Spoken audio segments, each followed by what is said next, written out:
Ladies and gentlemen, welcome to Malifaux, and back at another tournament. This one is the English GT. Hopefully the pictures come out a little bit better in this one. I haven't checked them, so we'll see as we go through, but I think this one's a good start. Kicking the event off, I'm facing G Senator. I faced this guy back in the April Foes Day tournament, and he gave me an unbelievably close game. He's easily a match for me, and this is going to be a pretty tough game. For terrain, we've got some forests, severe terrain, hard cover. So basically these count as hard cover forests. I think these are height 2 climbable hedges. And these are height whatever, impassable hard cover buildings, but you can walk inside them and look through the windows and shit. Our crews aren't really a secret. We've been talking about having a McMourning Ironsides match for a while, and now seems like a good opportunity for it. The Arcanists deploy first, and we've got Howard Langston with Well Rehearsed. And this is actually the misstep alternative model, because no one actually uses the real Howard Langston anymore, it seems. Leading from the front, we've got Tony Braxton, Ironsides, here to sing me some soothing songs with Warding Runes, God I hate that, Challenge the Crowd, and Iron Determination. We then have 3 Oxfordian mages with their bullshit 0 upgrade, and the Nemesis Blood and Doom wards. I think the only one we care about is the one with the Blood wards, and that's this guy over here. Behind them we have Mouse and the Firestarter, also with Warding Runes. There's also Johan somewhere around here, but I can't spot him. So yeah, we've got the Warding Runes and the Blood ward, which really scuppered me in our last match, and I really should have read what they do for this rematch. But I'm lazy, and as far as I'm aware, they just give him immunity to things like poison and slow and paralyze and that kind of thing. And I pretty much am just assuming that the whole crew is immune to poison. So it not taking a genius to work out that I'm going to be facing the anti-poison tech, I've decided to bring out my anti-poison tech, because McMourning will not be denied. So my crew consists of the Carrion Emissary with McMourning's Conflux, Rafkin Sebastian with Those Are Not Ours, the Zombie Chihuahua for his susceptible thing he can do, and the Carrion Effigy, the most awkward bugger I've ever had to squeeze into a list. McMourning with Moonlighting, Decaying Aura and Plastic Surgery, as always, a Shikomi, and Canine Remains, because I'm all in on the poison.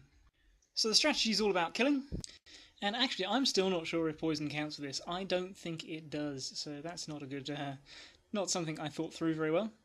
So I've gone for schemes that reward killing, like dig their graves, again a bit of a double-edged sword with poison, and eliminate the leadership, because my crew wants to ball up, and Tony wants us to ball up around her. And poison or no poison, I've yet to find someone who's comfortable facing a Decaying or a McMourning. So let's give it a try. Turn 1, pretty great hand. And I've got to say, this is my lucky black deck. My cards were pretty hot in this tournament. So turn 1, we're moving up cautiously. The Chihuahua has poisoned up McMourning and Rafkin. The Emissary's jumped out, dropped a scheme marker, potentially dig their graves, I guess. And just put up his shards to stop any wild shots and to get a zombie up in the midfield for Sebastian in turn 2.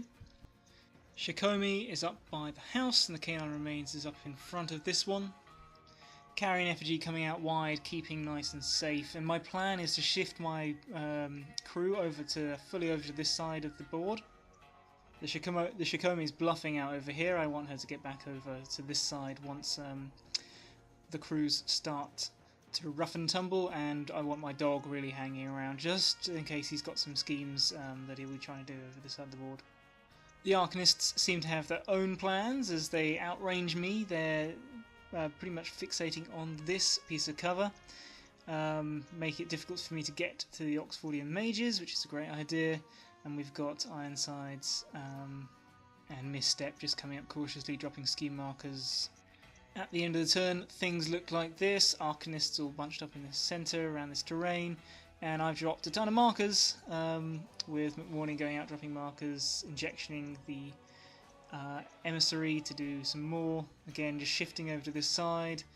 Rafkin going out to be a bait or threat in turn 2, and basically got markers dropped all the way along this kind of back line, giving the game away a bit. But I want to try to deter him coming in strong before I've got my crew set up. And in hindsight, he outranges me and has got lures with Tony, so it is more likely I'm going to have to go to him in the end, so maybe I probably should have just gone full speed ahead. Turn 2 obviously wasn't much to spend my cards on in the first turn, and so yeah, that is freaking amazing. And I've popped Rafkin's My Little Helper this turn, it seems. Neither of us want to commit, so we waste a few activations with mages, dicking around in the ruins and my zombies wandering around. The Chihuahuas put some more poison on McMourning and Rafkin, and I think Tony's taken her chance now to come forwards and has lured him all the way over to her, but failed to kill the plucky beast. And this is pretty good, actually.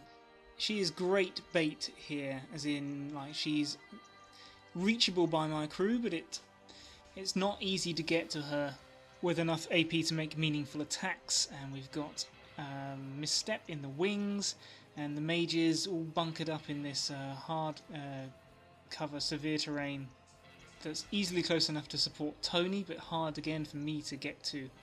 So it is playing a bit risky, but I think it's in his favour, and yeah, I quite like his positioning here. And so the shit hits the fan. Sebastian comes up over here and summons me a dog, which I think then gets killed, and so the Arcanists go up a point on the strategy. The Firestarter comes out to around here and looks like it's burnt both Sebastian and Rafkin. The dog and the Shikomi have come up behind this tree to help support next turn. Looks like the dog's dropped a scheme marker.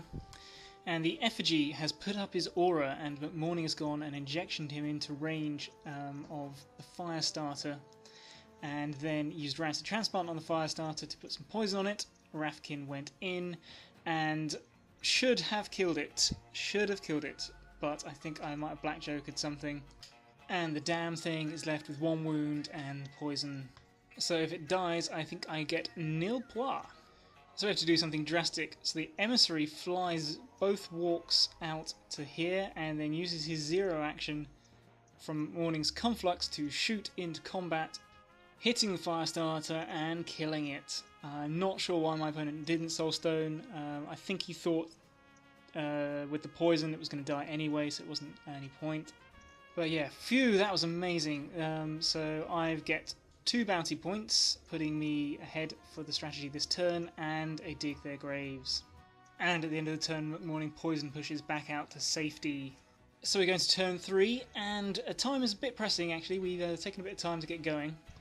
I get the initiative, which is pretty big, and so go with the Effigy to put up the anti-poison condition aura thing, and the Effigy goes defensive, which was a huge mistake. I think I don't go over here because I don't want to block up this lane for McMourning, and I don't want to get charged by Johan. I also don't accomplice to McMourning because I don't want to kill Tony but then have the rest of his crew just beat me to death. However, this allows Tony to just walk the fuck over here behind this hedge and get out of my aura, and then pound Rafkin pretty savagely so that she's not long for this world. So knowing that I've got to take Tony down this turn, I decide I've got to go with the Chihuahua before it dies and sacrifice it to make Tony susceptible to poison. And I'm really sorry guys, we played this wrong.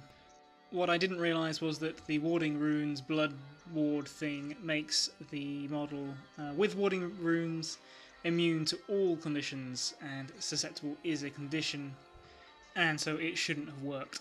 But we play on, sadly, Oblivious. I'm not sure what happens next. It wasn't Johan, I was waiting for that condition remove, which didn't come, and so I go with McMourning. He takes his poison push over to here, and I guess if I'd realised that the Chihuahua hadn't really done its job, I could have injectioned the Effigy up to here or over here or something, but I would have lost the Expunge. And so he then charges on into Ironsides. And oh my goodness, it's brutal. I think I hit a severe at some point, and yeah, so I'm slashing at her, healing up, she's hitting me back, I'm soulstoning. Even with all the plus flips, he just can't stop McMourning getting through. I got so super lucky here. And yeah, so she's down on her last wound, and I expunge it off, getting myself 3 points for extending the leadership and a nice, pretty looking flesh construct. Misstep comes in on McMourning and flubs. Johan comes in on Rafkin and flubs. It was just terrible, terrible luck. I dogpile Misstep with everybody, and the Shikomi manages to simultaneously flip the red and black Joker for damage that would have killed her off. We end the turn just as time's called. Yeah, the first turns were pretty cagey. And there's the game. So the Arcanists scored no points for Collect the Bounty, 2 points for Hunting Party, and no points for Eliminate the Leadership. Resurrectionists scored 2 points for Collect the Bounty, 1 point for Dig Their Graves, and 3 points for Exterminate the Leadership, making this game 6-2 to the Resurrectionists. Wow, that was an intense game. My opponent is a great guy, and I think he'd just come off the night shift, which certainly can't have helped him. And yeah, whilst playing this game was a ton of fun, looking back on it is, it's dissatisfying. That rules mistake with the Chihuahua decided the game. He was playing better than me. I got absolutely ridiculously lucky with the cards. So yeah, I'm not happy about that, and it's also really annoying to make this kind of mistake in a tournament. So I am sorry, but these things just happen, and life's too short to dwell on them. And me and Mr. G Senator are definitely going to need a rematch. Take care.